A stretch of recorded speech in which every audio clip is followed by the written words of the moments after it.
You, a liar, know how to read Latin." The prince mocked the cleaning girl, but then he was left in shock. The hour before dusk fell softly over the Ligurian coast, smudging the sky above Savona with muted gold and the faintest blush of rose.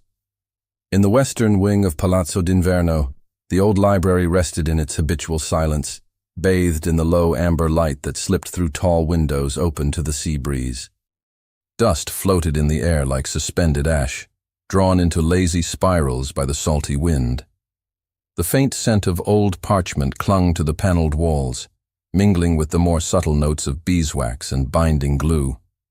Shelves lined with volumes in Latin, French, and Greek towered to the arched ceiling, their leather spines cracked and curling, their titles faded by sun and time. In the narrow aisle between the history and rhetoric sections, a young woman stood barefoot on the first rung of a wooden stool, a cleaning rag looped through her apron ties. Her plain muslin dress had been washed so often it had faded to the color of ash, and the sleeves clung damply to her forearms from the lingering heat. Her name was Alessia Conti, and she had come to dust. But instead, she reached slowly toward the upper shelf, where a slender, neglected manuscript rested beneath a veil of dust. Her fingertips brushed it, and after a brief hesitation, she pulled it down. Her hands were calloused, wrists red from lye, but she held the volume like it was sacred. Cicero, Tusculanae Disputationes. The very name seemed to pulse with a rhythm that only she could hear.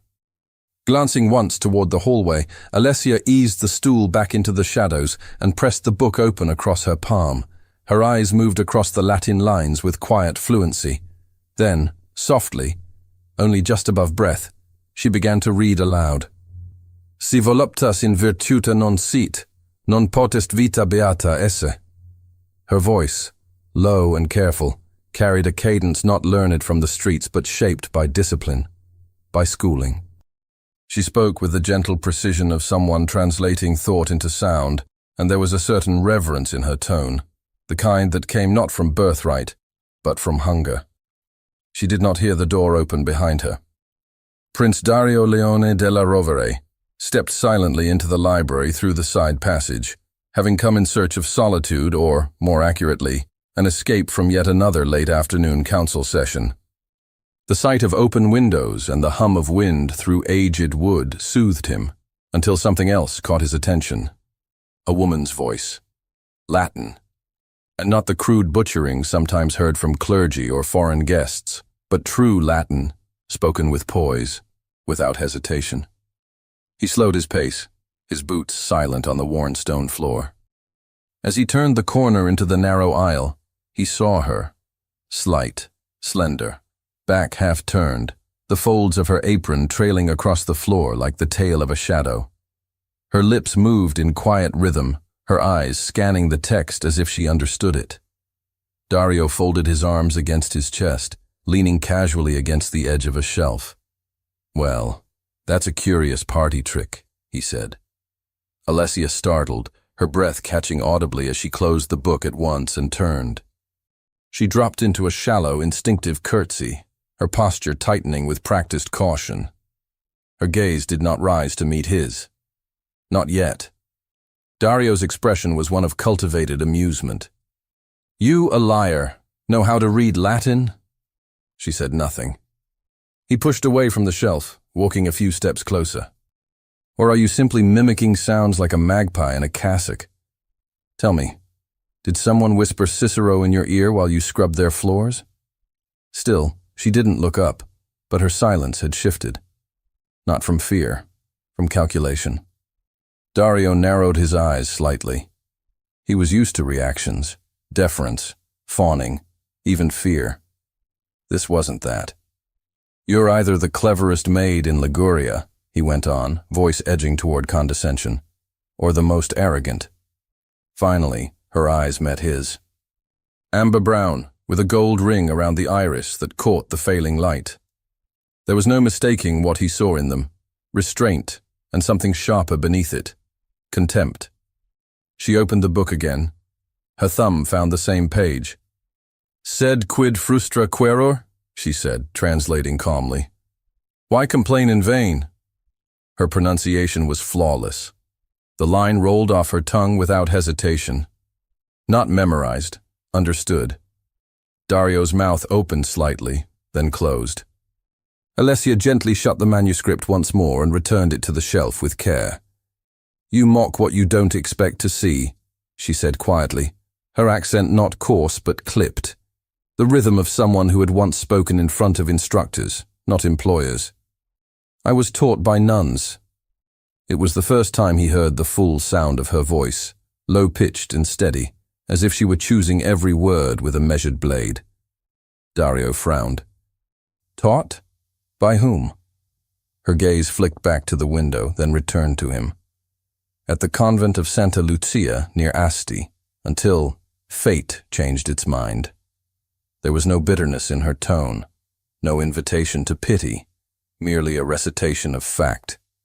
Her posture remained erect, composed, her hands folded before her. And in that moment, it struck Dario that she stood straighter than many women born into brocade and pearls. He searched her face, looking for a crack, a tell. Something to reveal the game she must be playing. But all he found was control. He didn't like it, and yet he couldn't look away. Before he could speak again, the steady rhythm of a heel striking marble echoed down the corridor. It was heavy, authoritative, familiar.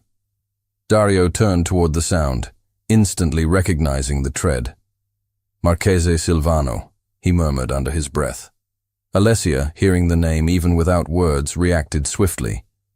She reached for the manuscript and slid it into the gap between two thicker tomes, fingers moving with silent urgency.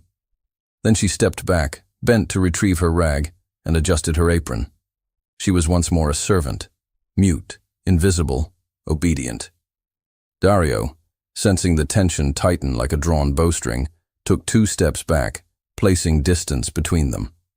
As he did, her gaze lifted to his, and for the briefest instant, the air between them shifted. He could not have named the feeling, only that it wasn't comfortable. The door creaked open and the Marchese's voice called in a clipped baritone from the threshold. Your Highness, are you within?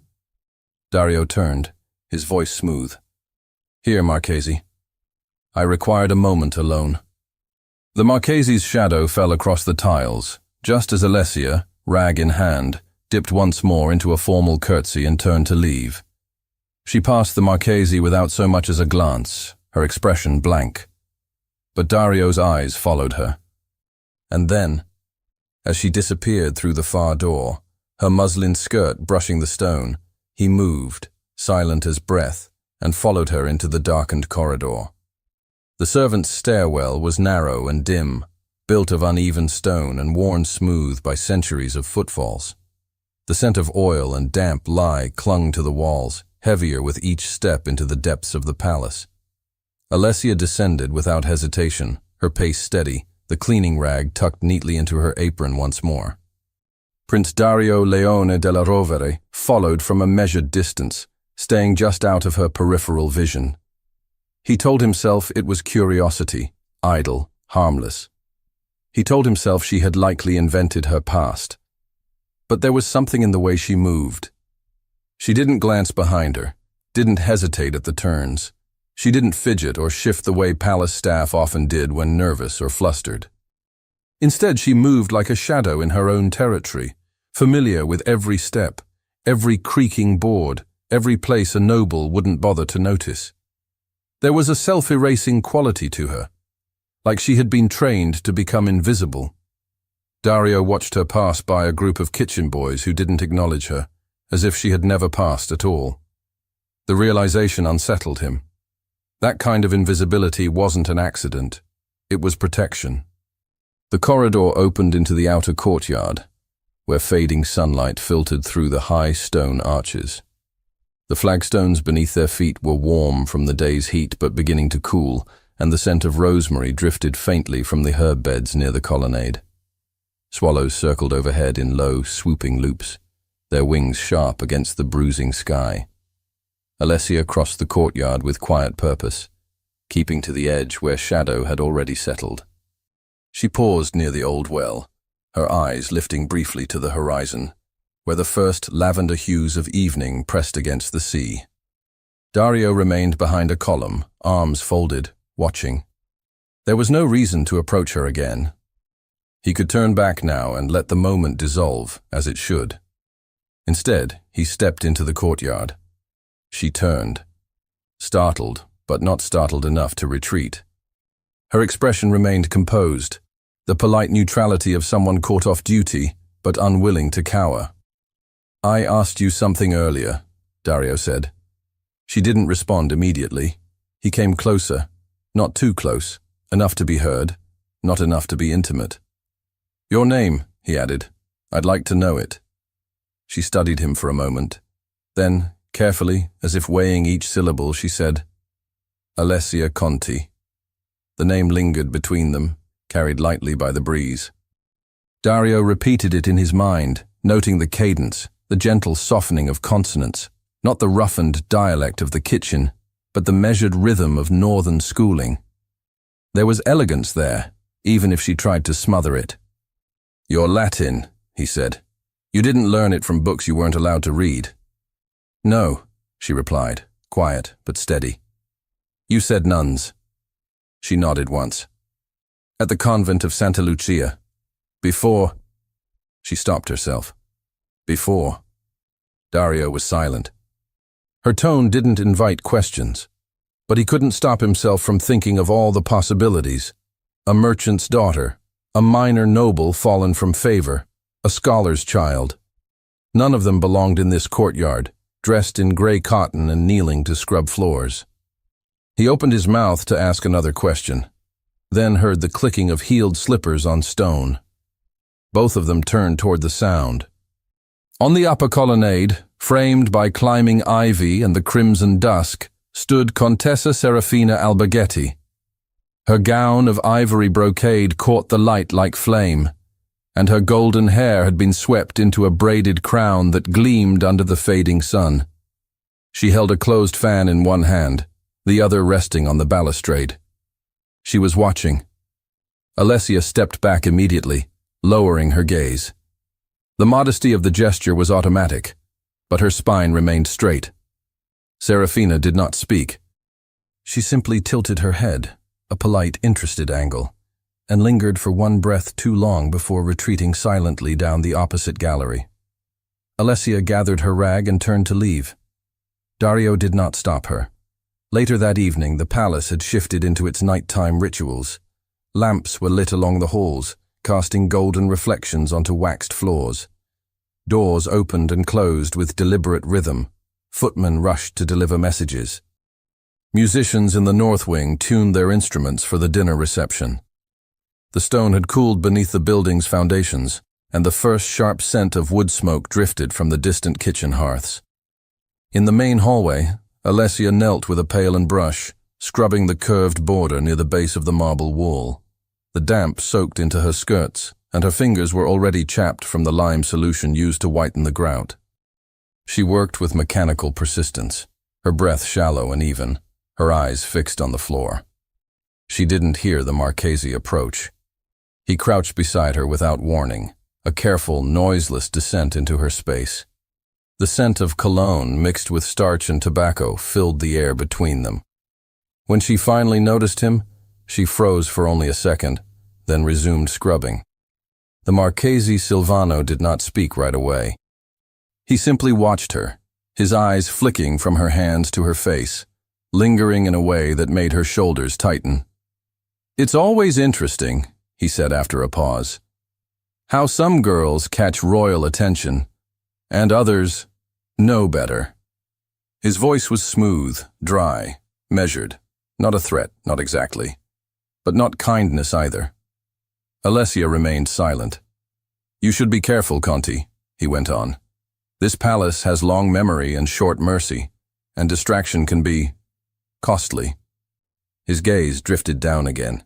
His proximity was deliberate, too close, unwelcome. Alessia continued to scrub, her knuckles white. When he finally stood, she did not look up, but after he left, her hands trembled as she rinsed the brush. In the opposite wing, Dario sat before a mirror in his private chamber as his valet adjusted the folds of his evening cravat. The prince's court dinner attire had been laid out for hours, a midnight blue tailcoat, the house's lion sigil embroidered in gold at the collar, and silver buttons etched with the Savonin crest. He should have been focused on the evening's political guests, the trade envoy from Venice, the delicate conversation that would follow over pheasant and wine. But his thoughts were not in the banquet hall. His valet asked if he preferred the onyx cufflinks or the garnet. Dario did not answer. The image that filled his mind was not of Serafina, nor of the council's posturing. It was of a girl in worn muslin, quoting Cicero without fear. That night, after the bells had tolled the 10th hour, and the last carriage had disappeared from the palace drive, Alessia climbed the final flight of narrow stairs to her attic room beneath the servants' quarters.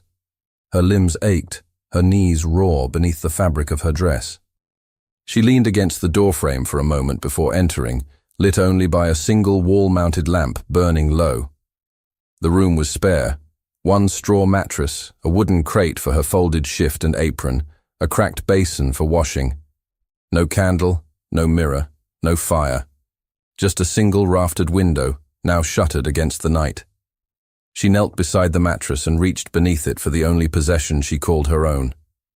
It wasn't there. The chill in the attic bit harder than usual, though the night was temperate.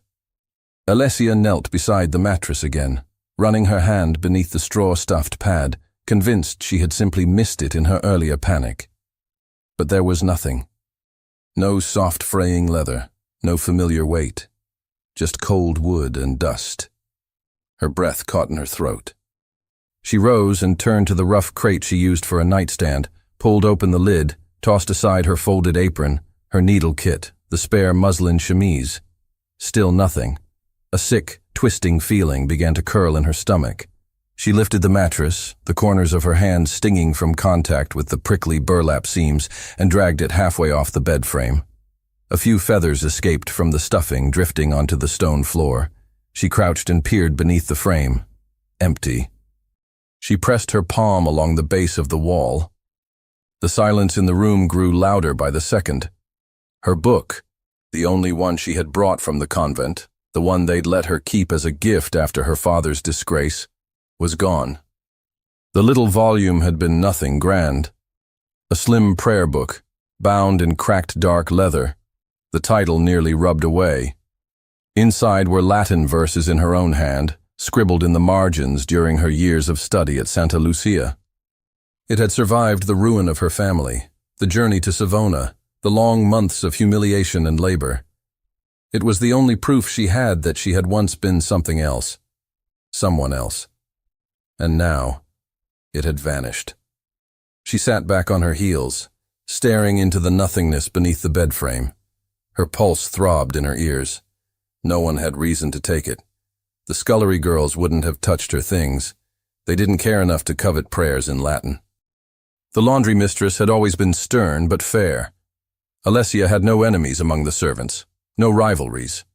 She was quiet. She stayed out of sight. She kept to herself. Except lately, she hadn't.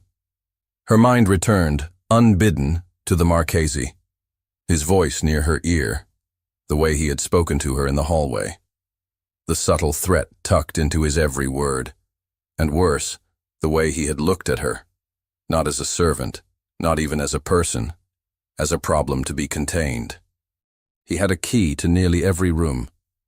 He had the authority to inspect any chamber, speak to any servant, move through the palace like a shadow.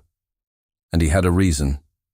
She slept little that night, her thoughts circling like moths around a flame that would not go out. By dawn, she was dressed and working her usual route with leaden limbs and hollow focus. Her brushes moved over the stone floors without thought. Her rags wiped glass and marble to a dull sheen. She filled pails, dumped pails, swept ash from the library hearth. But through it all, her mind returned again and again to the missing book. She turned over each possibility as she worked, until she could no longer bear the not knowing. Late in the morning, After her duties in the upper gallery were complete, she returned to the library. The air was cooler there, even with the sunlight falling in wide slants through the high windows. The scent of dust and salt lingered in the corners. She made her way toward the side alcove near the rear shelves, where the archivist, Signor Bartolotti, was hunched over a desk with a quill in one hand and a magnifying lens in the other. He did not look up at first. She waited. "Signor," she said quietly. He glanced at her, a smudge of ink on the side of his nose. "Ah, Conti. You've finished with the hearth, then?" "Yes. May I ask you something?" Her voice was even, though her throat felt tight. Bartolotti shifted in his seat. "If you must." She hesitated, then took a step closer. "Has anyone brought you a Latin manuscript recently? A small book, old, with notes in the margins, personal notes." He blinked, his expression veiled. Yes, he said at last, voice cautious. "Just yesterday. It was presented as a private manuscript belonging to a member of staff. I was instructed to catalogue it as part of the palace's permanent holdings." Alessia's breath caught. "Who instructed you?" He rubbed his chin with ink-stained fingers, avoiding her gaze. "Someone with more authority than you or me." She didn't move, her feet rooted to the stone floor. "I assumed," he said carefully now, "that it had been surrendered voluntarily. It bore a servant's name, but no seal. It was said to have been found without a claim. I can show you where I shelved it." She nodded, though she wasn't certain her legs would move. Bartolotti led her to the far left wall where private and uncategorized works were temporarily stored. He reached up and pulled down a slim, unassuming volume. The leather was scuffed, the corners frayed, familiar. She took it in her hands, opened it. There, in the margins, were her notes, Latin phrases in her careful script, written between lines of printed prayer. A small star she had drawn beside a verse from Horace. A faint smudge where her ink had once spilled and been blotted hurriedly. Her past, recorded in black ink and faded brown stains. "It's mine," she said. Bartolotti's expression tightened. "Then I'm sorry." That evening, the library was quiet again. The last of the nobles had retired to their salons, the halls filled with the low murmur of dinner conversation and the clink of cutlery on porcelain. Dario returned from the council chambers later than expected, his cravat loosened, his coat dusted with stray horsehair from a brief stop at the stables. He passed through the library doors, intending only to find a moment of stillness, when he saw her. Alessia stood by the north shelf, book in hand. Her presence no longer startled him, but the look on her face did. Her eyes were fierce, steady, not fearful, not uncertain. "I waited," she said, not as apology but as fact. He approached, his voice low. "The book." She held it out to him. He took it, opened the first page, then flipped to the middle. The notes were unmistakably hers. No servant had forged this. No one could fake that kind of personal shorthand, the ink-blotted symbols beside prayers, the references to classical poets outside the text. He felt the weight of it in his hand, but more so in his chest. She watched him. He closed the book slowly. "Someone stole it from you." She nodded. "To silence you?" Her voice did not tremble. "Perhaps. Or to make sure I couldn't prove who I once was." The silence that followed stretched taut between them. He met her eyes. "I'll return it to you." She shook her head. "It's been claimed by the palace. I don't want it now." He frowned. "But it's yours." Her hands clasped before her. "That's the point. It isn't anymore." He stared at her, trying to piece together the expression on her face. There was no pride in it, no bitterness, just quiet resignation. And beneath that, something deeper. Loss that had gone too long unacknowledged. "You deserve better," he said at last. For a long moment, neither of them moved. The room was still, the only sound the rustle of pages shifting in a draft. Then came the sound of footsteps, sharp, deliberate, echoing against marble. Dario turned toward the doorway just as Contessa Serafina stepped into view. Serafina's entrance was quiet, but it changed the air in the library the way a shift in wind changes the sea. She stepped into the room with unhurried elegance, her gloved hand trailing along the edge of the doorway, the subtle rustle of silk the only sound she made. The light from the tall, arched windows touched the gold in her braided hair, setting it aglow like a gilded halo. Her gown, a pale shade of lilac edged in ivory lace, moved around her with practiced grace. Her gaze moved first to Alessia, who still stood near the shelf with the prayer book in her hands, her back to the light. Then to Dario, who had not stepped back. The space between them was not scandalous, yet, but it was close. Too close for a prince and a servant, especially with no one else present. Serafina's lips curved in a pleasant smile, but her eyes remained cool. "Well," she said lightly, "I didn't expect to find you here, Dario."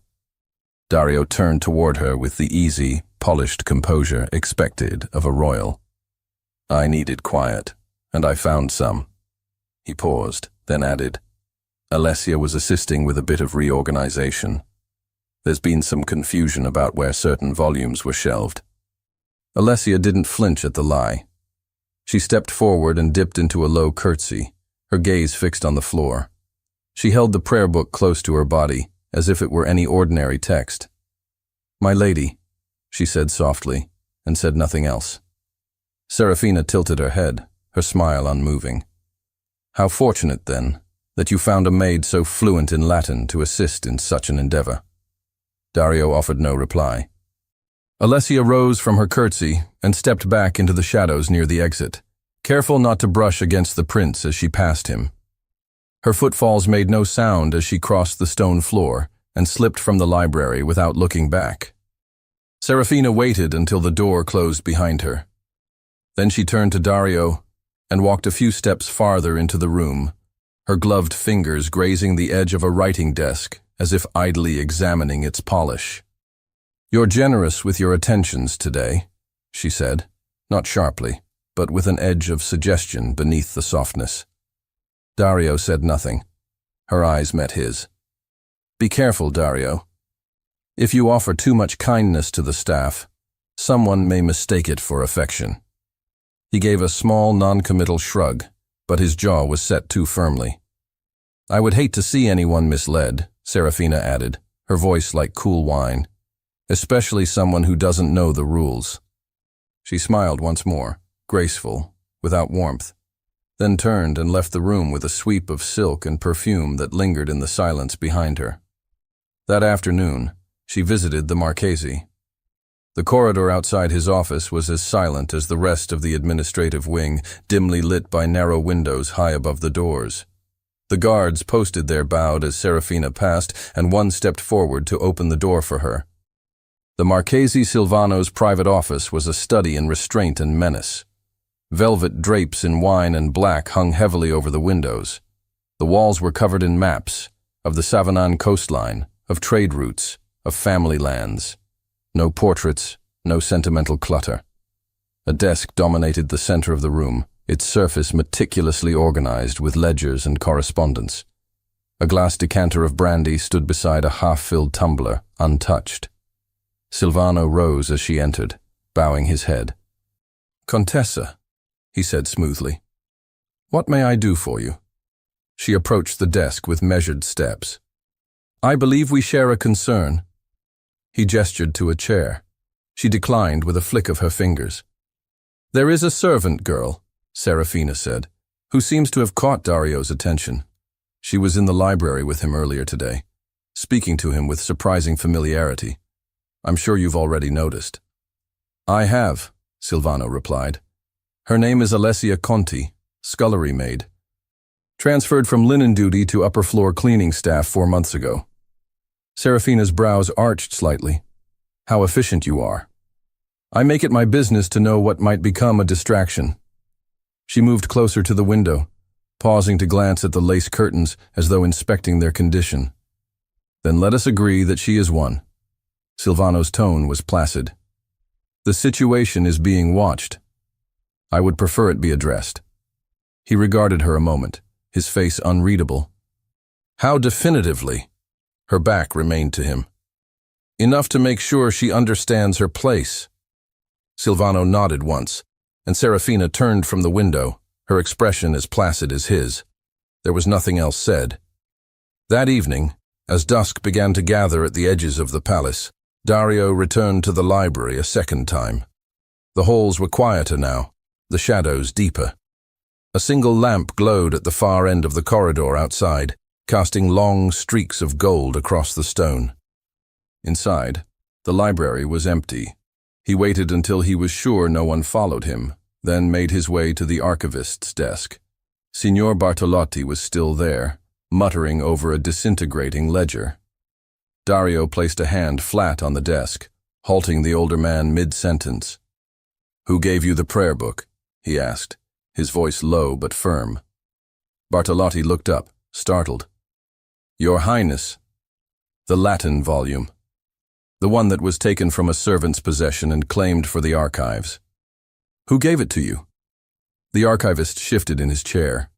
His mouth opened, then closed. "I was instructed." "By whom?" A long pause stretched between them. Bartolotti's fingers trembled slightly as they gripped the edge of his quill. At last he answered, "The Marchese." Dario drew back slightly, expression hardening. "When?" "2 days ago. He said it was found in an unmarked storage room, no owner's claim, that it was to be catalogued immediately." Dario's hands curled into fists at his sides. Without another word, he turned and strode from the room, his coat billowing behind him like the trailing wake of a ship cutting through dark waters. He found Silvano in the council gallery, alone and reviewing documents by the flickering light of a candelabra. "You stole it from her," Dario said without preamble. The Marchese didn't look up. "I reclaimed what was left unguarded." "It wasn't unguarded. You went into her room." Silvano finally raised his eyes.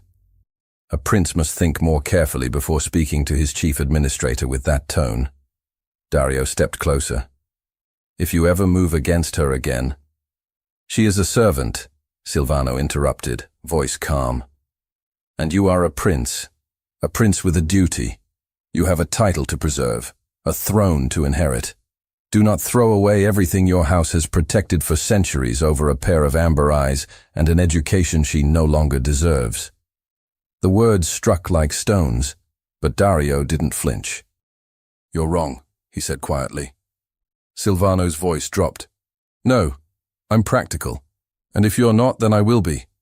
On your behalf." Later, in the flickering light of a single candle, Dario wrote a brief note. "Meet me at the Olive Garden, Western Wall, after Vespers. D." He folded it, sealed it with wax, and gave it to one of the kitchen maids with instructions to deliver it discreetly. By nightfall, the stars had begun to break through the layers of lavender above the hills. The sea winds had cooled, rustling through the tall cypress trees behind the palace wall. The olive grove near the western garden was quiet, half-shadowed in moonlight, its twisted trunks silver in the dark. Alessia moved silently through the corridors, her steps practiced, her figure wrapped in a faded shawl. She passed through the servants' gate, skirted the edge of the lower gardens, and slipped past the old stone arch that marked the grove's entrance. She expected to find him waiting, but when she stepped into the clearing beneath the olive trees, she stopped. The Marchese Silvano was already there, alone. The olive grove was quiet beneath the slope of the western wall, its silver-leaved trees swaying faintly in the sea wind. Evening settled in soft layers, muting color and sound alike. The scent of crushed rosemary and thyme rose from the worn earth beneath Alessia's slippers, mingling with the salt in the air. Crickets had begun their rhythm in the distance, an undertone beneath the hush of twilight. Alessia paused at the edge of the grove, her shawl clutched tight around her arms. She hadn't expected the grove to be lit. Dario had said nothing of lanterns, but the absence of light made the figure ahead of her appear darker than shadow. He stood with his hands behind his back, posture relaxed, as though the olive trees themselves had invited him there. Not the prince. The Marchese Silvano turned when he heard her steps. "Ah," he said softly, "you received the note." She didn't speak. The path between them was narrow, littered with fallen olives and dry leaves.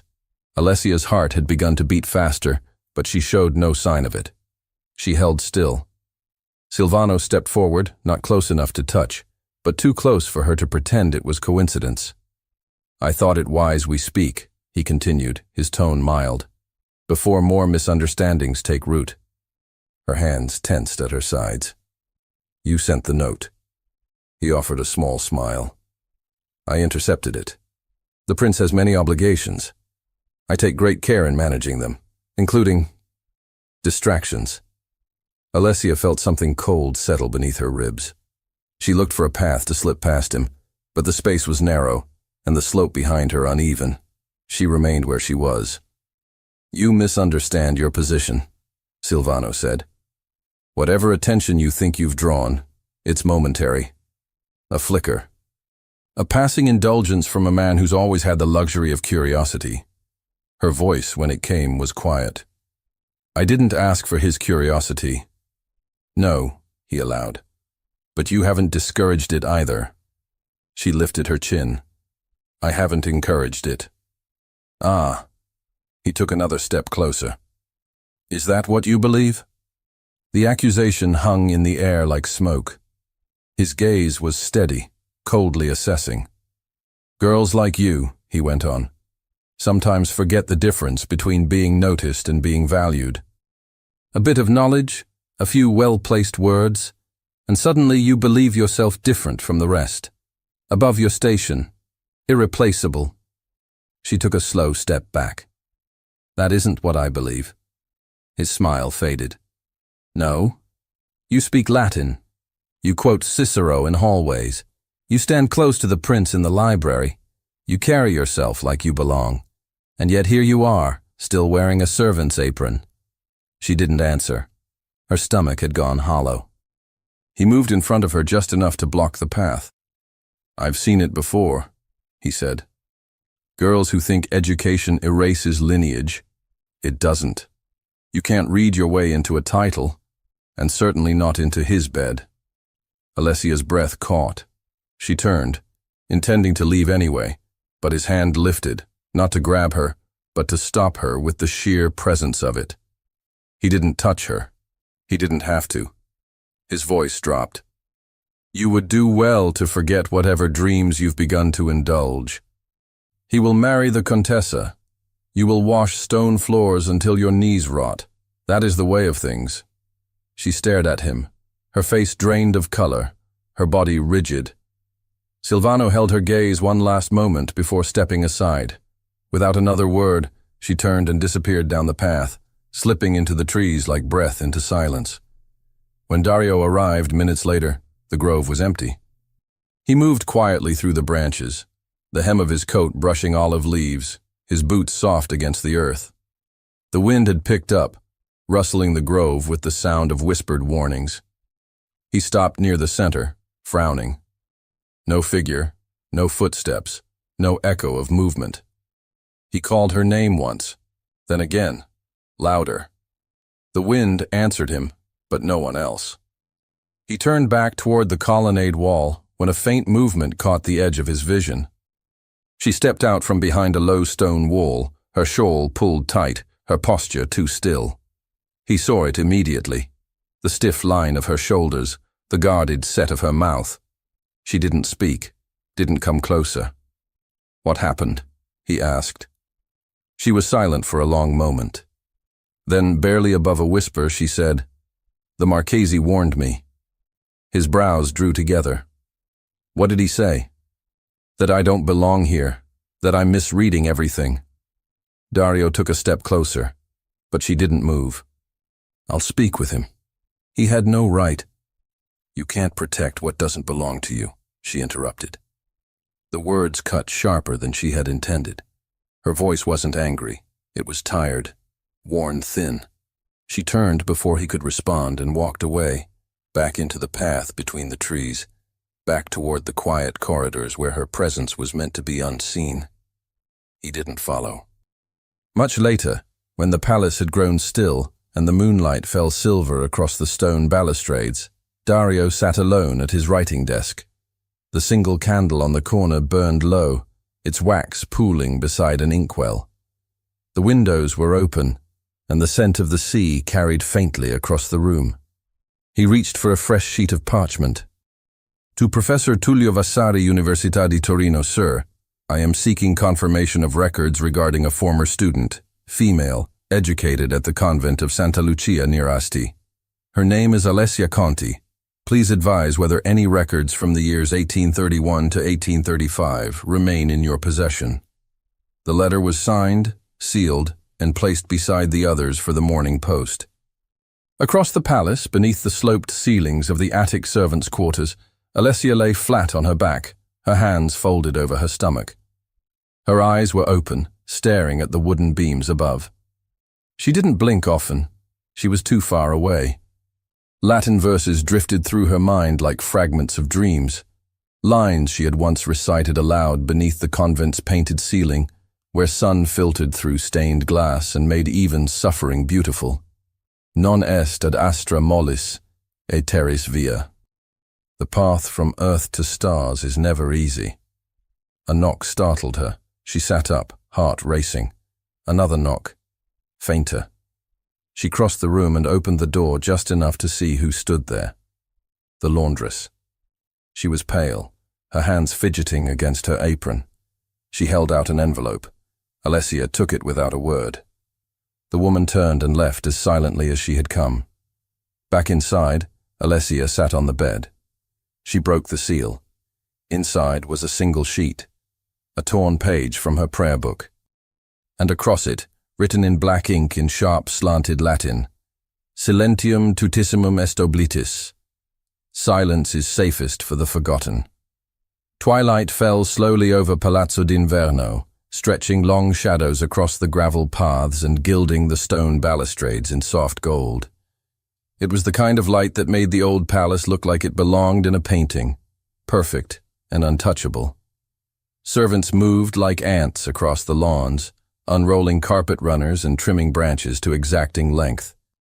White and blush rose petals were strewn across the steps, and garlands of green myrtle twisted around the pillars of the central garden. The Dowager Princess had spared no detail for the evening's gathering. It was to be the most significant outdoor soirée in years, a diplomatic flourish disguised as elegance. Nobles from Genoa, Florence, and even a viscount from the Austrian borderlands were expected. Lanterns hung in careful symmetry from the arched colonnades, casting soft pools of light across the garden paths. Musicians were stationed at intervals, violinists along the water steps, a harpist beneath the wisteria arbor, and a small quartet nestled near the rose terrace where the final announcement would be made. That was where the guests would be formally introduced to the future of the Della Rovere line, Prince Dario and Contessa Serafina, poised as the next Duke and Duchess of Savona. Alessia had heard the rumors during breakfast, whispered between ladlefuls of broth and cracked eggshells, but she hadn't expected to be summoned from the scullery by name. When she arrived at the steward's post near the kitchens, a list had already been drawn. She was ordered to the Rose Terrace, direct service, wine only. Her linen apron had been freshly pressed, and she was instructed to remain visible, silent, and obedient. The words had been spoken without cruelty, but with deliberate emphasis. The Rose Terrace had been transformed. It overlooked a small plunge pool at the garden's edge, framed by thick rose bushes in every shade of red, pink, and cream. Light draped from branch to branch like fine thread. Silver trays shimmered on polished tables, each bearing flutes of pale peach wine and sugared fruits. A wide space had been cleared for the guests, but the perimeter was where the servants stood, stationed like statues, polite and still. Alessia took her place beside the leftmost pillar, tray in hand. The glass goblets shifted faintly with each breeze, catching candlelight as it flickered over the rim. She stood there as nobles began to arrive in slow waves. First, the younger cousins and minor dignitaries, Then the ladies from Milan with feathers in their hair and folded fans in their gloved hands. Laughter rose like smoke in the warm air, along with the first strains of a waltz. Alessia kept her eyes forward. She had trained herself long ago not to look directly at any of them. That skill had once made her invisible.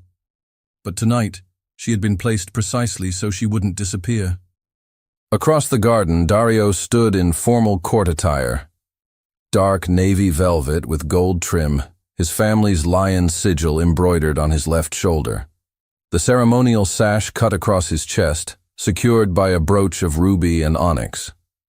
He should have looked like every painting of every prince who had come before him. Instead, he looked like a man trying to hold something together that wanted to break apart.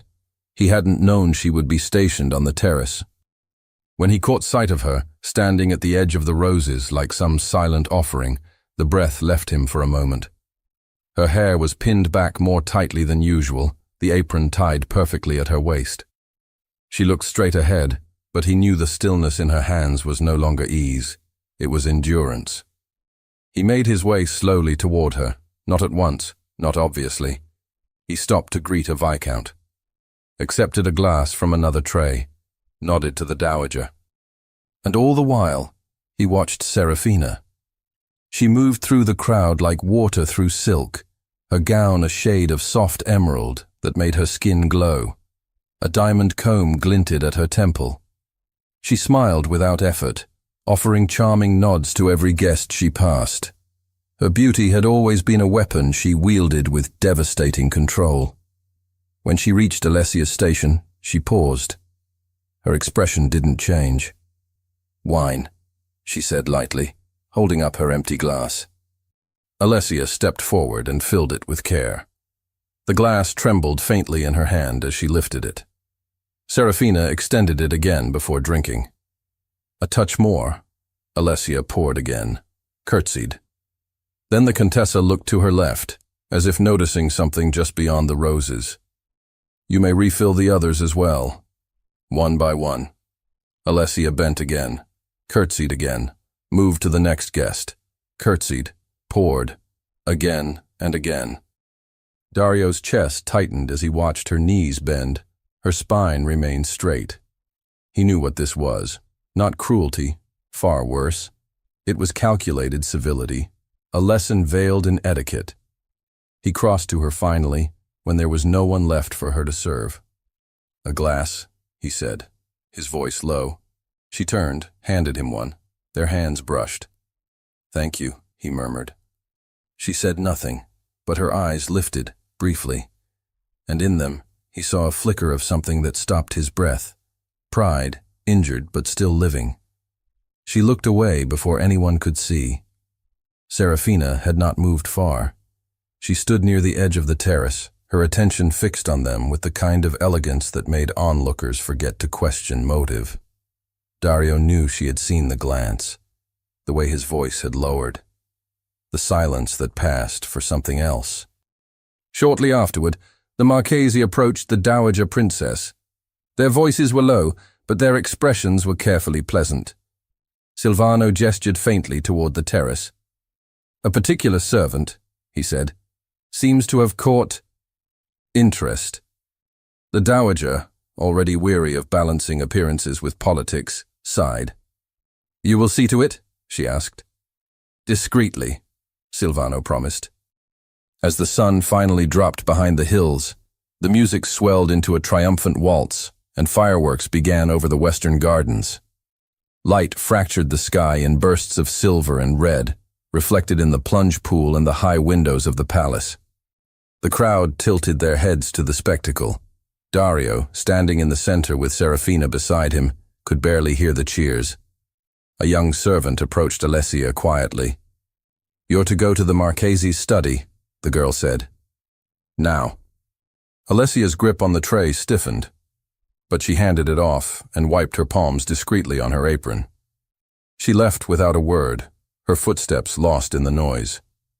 The corridor leading to the Marchese's study was darker than usual, lit only by a single oil lamp at the far end. The heavy door stood ajar. She stepped inside. The room smelled faintly of smoke and starch.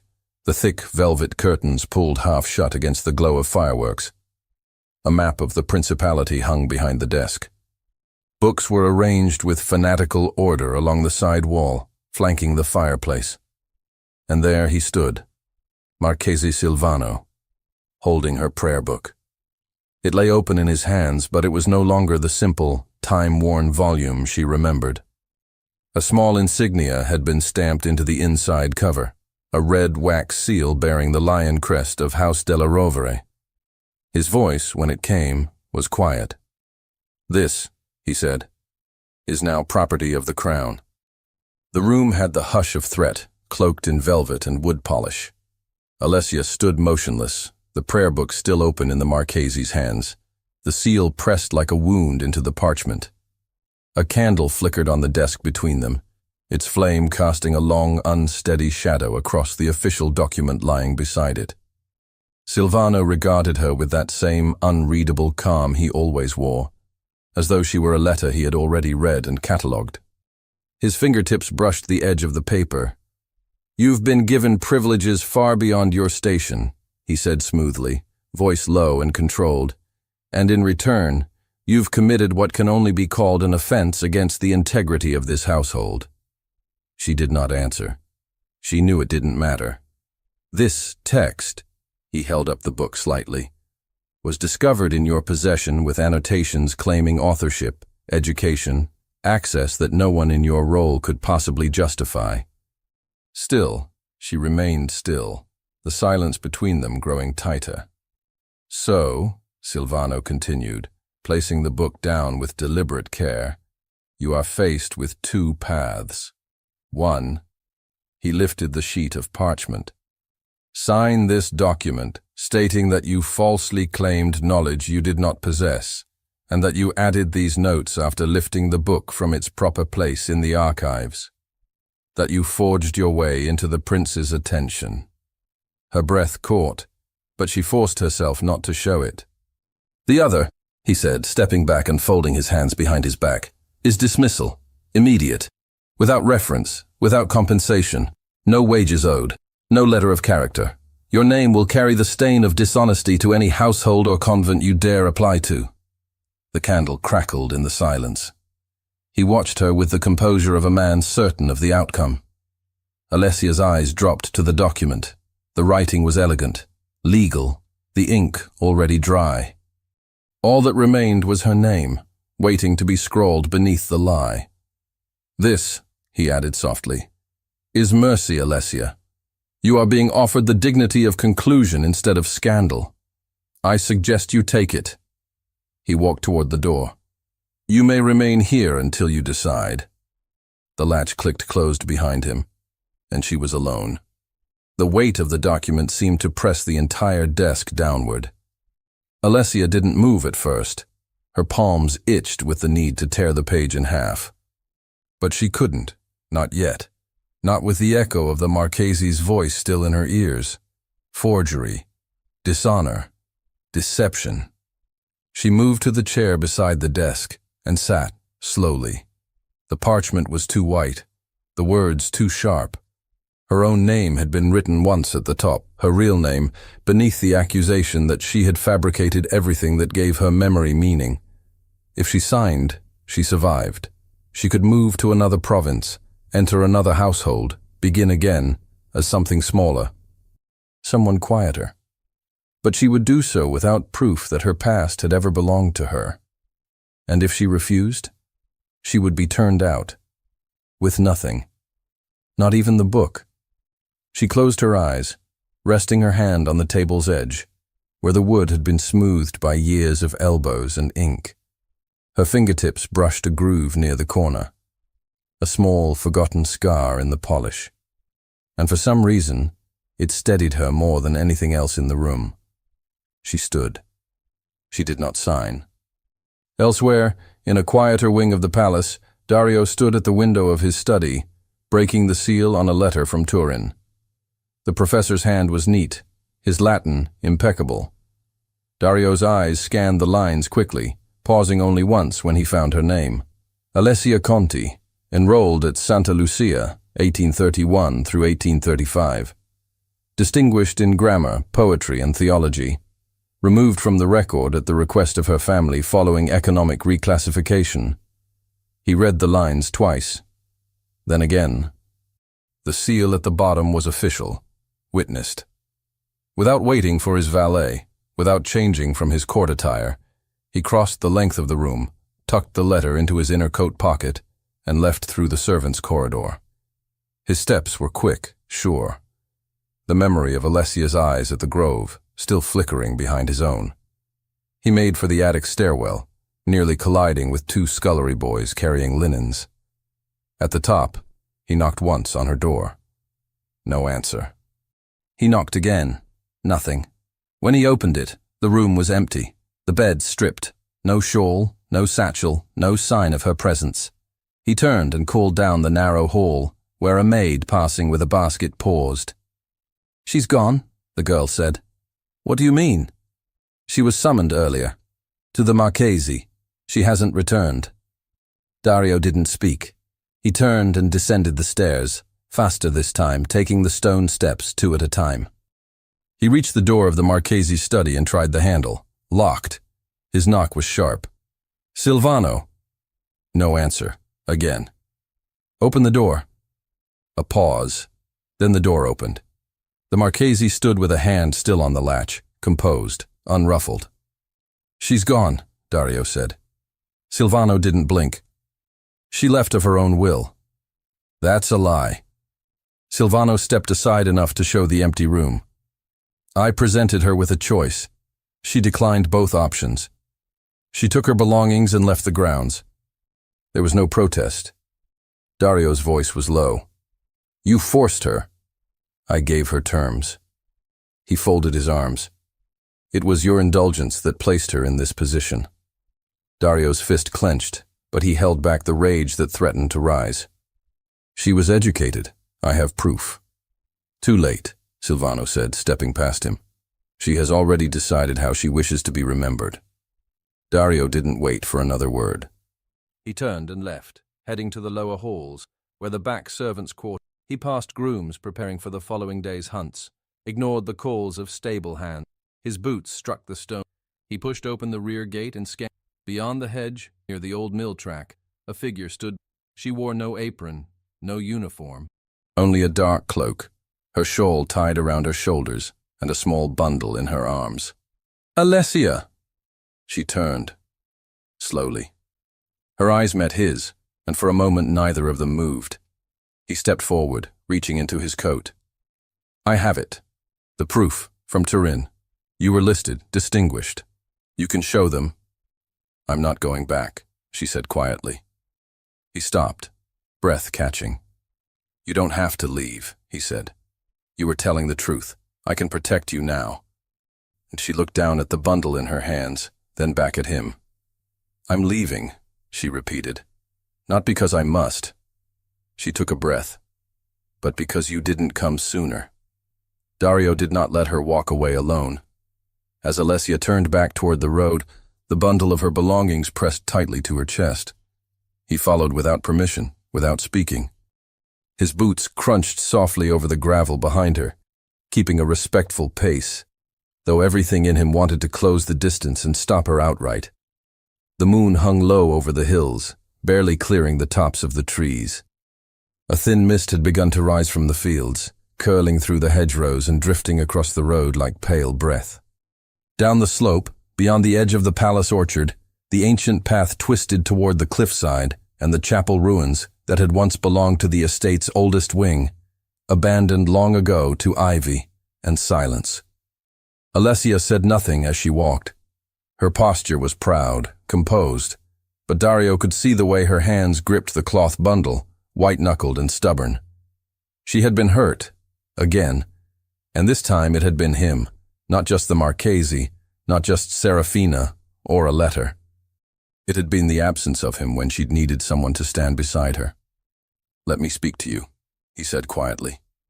She didn't look back, but her steps slowed. "I'm not asking you to change your mind.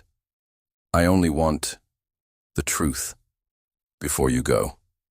At last, she stopped at the narrow turn of the road, where the trees thinned and the old chapel rose ahead, its stone walls half covered in climbing green, the front arch long collapsed.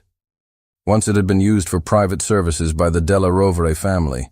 Now it stood like a skeleton of what had been, beautiful and forgotten. She turned toward him, her face half in shadow. "Here, then." He nodded, and they crossed the last stretch together in silence. Inside the chapel, the night had settled deeper. A small beam of moonlight filtered through a broken window pane, illuminating the dust that hung in the air like memory. The altar had crumbled, its stones worn smooth with time. Moss had overtaken the side wall, and a thick braid of ivy reached from the corner window down to the stone floor, like nature reclaiming what reverence had abandoned.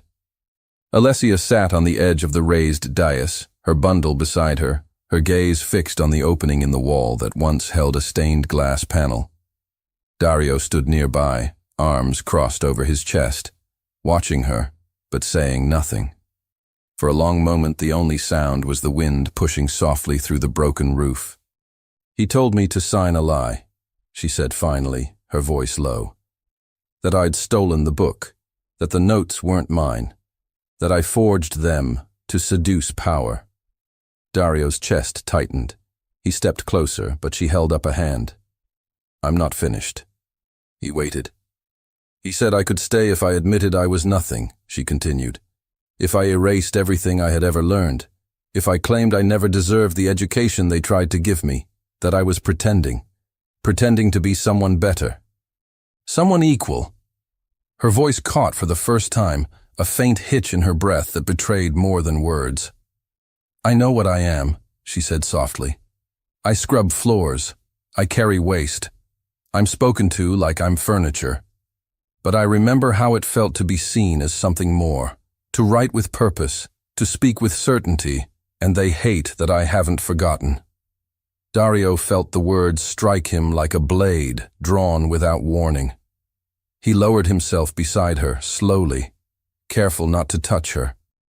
"I never believed you were lying." She looked at him. Her eyes held no bitterness, only exhaustion. "You didn't stop them. I didn't know how far they'd gone. You knew enough." He let that sit between them. "I remember the first moment I heard you speak Latin," he said. "You didn't just translate it. You understood it. There was clarity in your voice. And it made me ashamed." She blinked. "I've been surrounded by people who speak only to flatter, or to deceive. I forgot what it was like to hear someone speak something true. You reminded me." He turned to face her fully. "I should have acted sooner. I should have defended you from the beginning. But I was afraid of what I might lose." Alessia didn't move, but her gaze didn't turn away. "And now?" she asked quietly. "Now, I realize I already lost what mattered most when you stopped trusting me." She lowered her eyes. He hesitated, then reached into his coat and withdrew the letter from Turin. "I wrote to the university," he said. "Asked them for records. They confirmed everything. Your name, your studies, your distinction. I have proof. We can show the court, show the council. They can't erase you now." Alessia looked down at the letter but didn't take it. "Why does it matter now?" she asked. "To them, I'll always be the girl who dared to speak too well, too confidently. It won't change how they look at me." "It might change how they look at me," Dario said. "And how I act from now on." For the first time that night, her shoulders relaxed just slightly. "I've never envied your world," she said, "but sometimes I wanted to belong in it, even if just for a moment." He reached for her hand then, gently, not to claim it, but to offer his. She let him. They sat like that for a moment, together, barely touching, but entirely seen. And something passed between them. Not lust, not even affection, but a deep, aching recognition. Of solitude, of survival. Of two people who had both learned how to endure by becoming invisible, and were now daring to be seen. It wasn't love yet, but it was close. The moment broke as the echo of hooves approached the chapel entrance. A palace guard rode up the path, the horse's breath clouding the cool night air. He dismounted quickly, glancing between Dario and Alessia with uncertainty, then bowed stiffly. "Your Highness," he said, avoiding Alessia's eyes, "you've been summoned to the Dowager's chamber." "Immediately." Dario stood, his jaw tight. "Why?" "There are rumors, sir, about your intentions. The council fears you mean to break the engagement. If you do not deny it, they will begin proceedings. They may revoke your title." The guard turned to go, then glanced once at Alessia, his gaze flickering with recognition, curiosity sharpened by gossip. When they were alone again, Dario looked back at her. "I have to return," he said. "I know." He paused. "Come with me." She blinked. "Not as a servant," he said. "As my equal. Walk beside me. Let them see what I see." Alessia looked at him, her lips parted. But she didn't answer. Morning broke cold and grey over Palazzo d'Inverno, as if the sun itself hesitated to shine upon the day's events. The courtyards were quiet, but not still. Servants moved briskly, their eyes lowered, their steps careful. The usual murmurs of gossip were hushed today, replaced by a deeper, charged silence that seeped into the stone halls and hovered like mist. Within the council wing, tension had already taken root. The long chamber, lit by tall, mullioned windows and warmed by a banked fire, had been arranged not for discussion, but for display. Chairs had been drawn into a semicircle around the head table, where the Dowager Princess sat with her hands folded, dressed in a dark plum gown that declared mourning, though no one had died. To her left sat Contessa Serafina Alberghetti, her expression placid and unreadable. Opposite her stood Marchese Silvano, his posture alert, eyes coldly observant. A handful of nobles from loyal families flanked either side, men and women who had once danced in Dario's nursery, who had praised his Latin as a boy and now questioned his judgment as a man. The heavy doors opened without fanfare, and Dario stepped into the chamber. He wore no sash, no ceremonial coat, only a dark-fitted jacket, black cravat, and polished boots. Elegant, but stripped of court ornament. A statement in itself. His back was straight, his expression unreadable. He did not look at Serafina, nor at the Marchese. He bowed only to the Dowager. There was no welcome, only silence. She gestured for him to sit. He did not. The first voice came from Baron Trisano, a narrow-shouldered man with a receding hairline and sharp tone. "Your Highness, this gathering is not a tribunal, but it is a necessary response to certain disruptions of order." Dario waited. "The girl," the Baron continued, "the servant who has occupied such conversation, she was seen on the terrace during the rose soirée. She was observed speaking to you, lingering near the Contessa, and then," his voice sharpened, "she vanished, only to return again under suspicious protection." "I asked her to return," Dario said calmly. A ripple passed through the room. The Dowager said nothing. Marchese Silvano's voice followed, smooth and clipped. "Your Highness, it is not the returning that troubles us. It is the nature of the invitation, and its implications." "Which are?"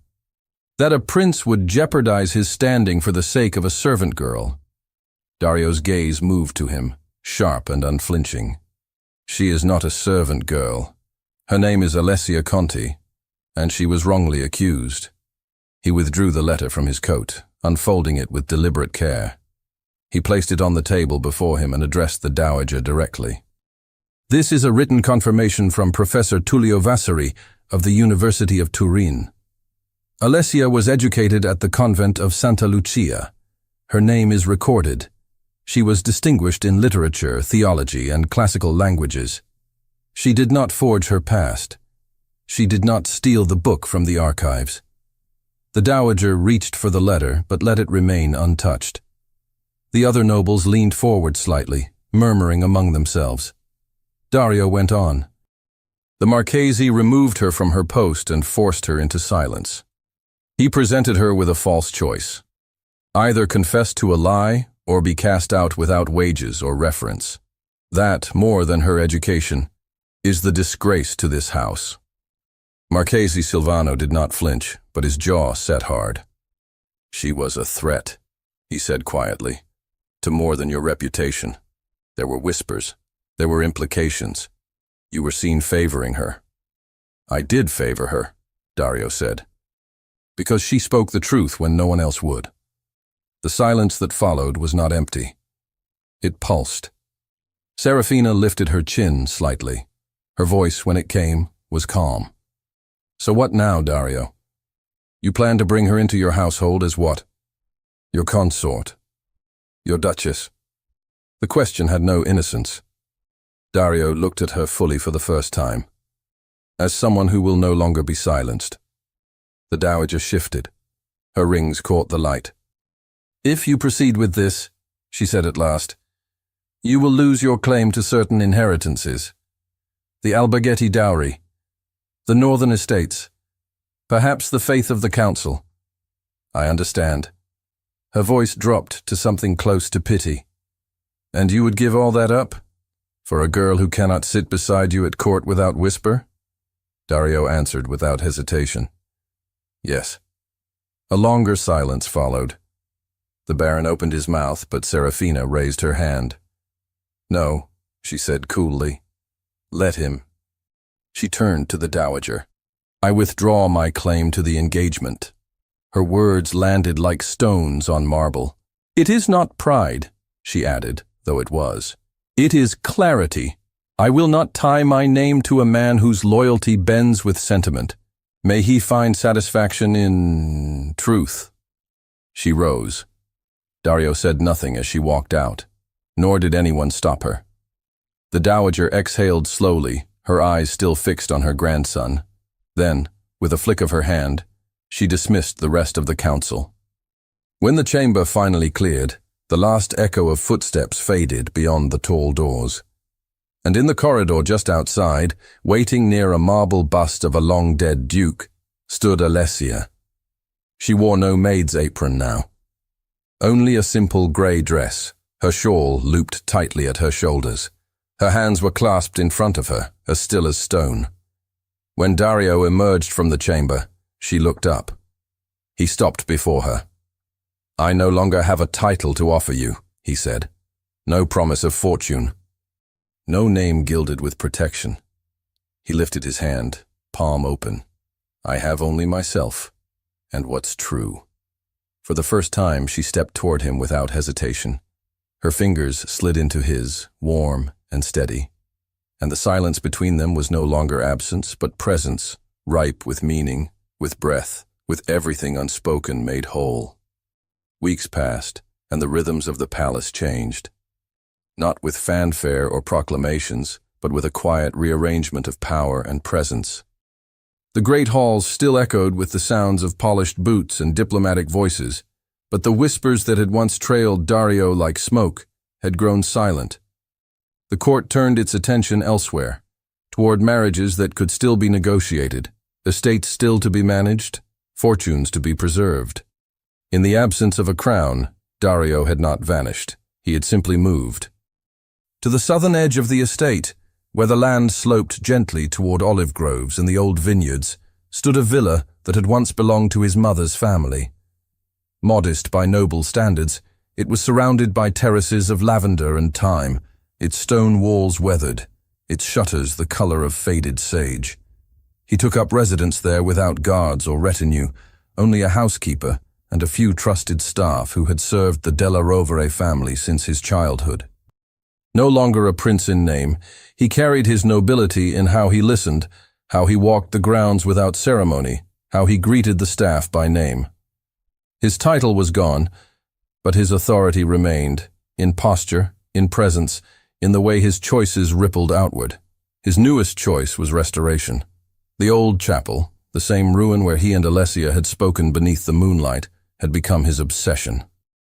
He worked with scholars from Genoa and Florence, craftsmen from the hillside towns, teachers who had once been monks or tutors. The vision was simple and subversive, to build a school where girls, regardless of birth, could learn Latin, literature, and philosophy. A place where knowledge was not guarded, but offered. And at the center of it all was Alessia. She moved across the villa grounds as if they belonged to her, though she never claimed them. She no longer wore servants' grey but simple cotton dresses, practical and unadorned, her hair braided back with a ribbon instead of a kerchief. She spoke with scholars, managed correspondence, translated documents when needed. She passed easily from garden paths to lecture tables, from kitchen to courtyard, with a presence that drew respect without asking for it. She had not married Dario, though many expected her to. They lived together in quiet partnership. There was no scandal left to stir. The court had turned its eyes to younger gossip. What bound them was not a ring, not a title, but something deeper, quieter, shared purpose, shared history, a love that had emerged not from rebellion, but from survival. One morning, as the first leaves of September began to shift from green to gold, a knock sounded at the villa's rear door. The housekeeper answered, then called for Alessia. She came downstairs to find Signor Bartolotti, the palace archivist, standing with a satchel in his arms. "I believe this belongs to you," he said, his expression softer than she had ever seen it. He placed the satchel in her hands and stepped back. Inside, carefully wrapped in linen, was her prayer book. But it was no longer the cracked, fraying thing she remembered. The leather had been replaced, dark mahogany, gently worn, the stitching done by hand. The pages were intact, cleaned and restored, her annotations preserved with delicate ink. She turned to the first page. There, beneath the printed dedication, was a new line in Latin, written in Dario's script. Non dominari, sed intelligere. Not to possess, but to understand. She traced the words with her fingertips, her throat tightening. Bartolotti bowed and left without another word. Later that day, the chapel doors opened wide to the first gathering of students. They came by carriage and by foot, daughters of noblemen, daughters of seamstresses. Some were barefoot, some wore lace. All of them carried notebooks and wide eyes. The old pews had been replaced with long wooden benches, the altar cleared for a lectern, the walls washed clean. Sunlight streamed through the new windows, casting pale color onto the tiled floor. At the front of the room, Alessia stood near the window, watching. A girl with ink-stained fingers stood to recite a line from Cicero. Her voice trembled, but the Latin was clear. Si honestatem sequeris, ubi sis, verus eris. If you follow honor, wherever you are, you will be true. The room was silent for a breath. Then the next girl began. Dario stood just behind Alessia, his shoulder nearly touching hers. He said nothing, only reached out and let his fingers brush hers, lightly, not to possess, but to steady. She looked over at him, and their eyes met.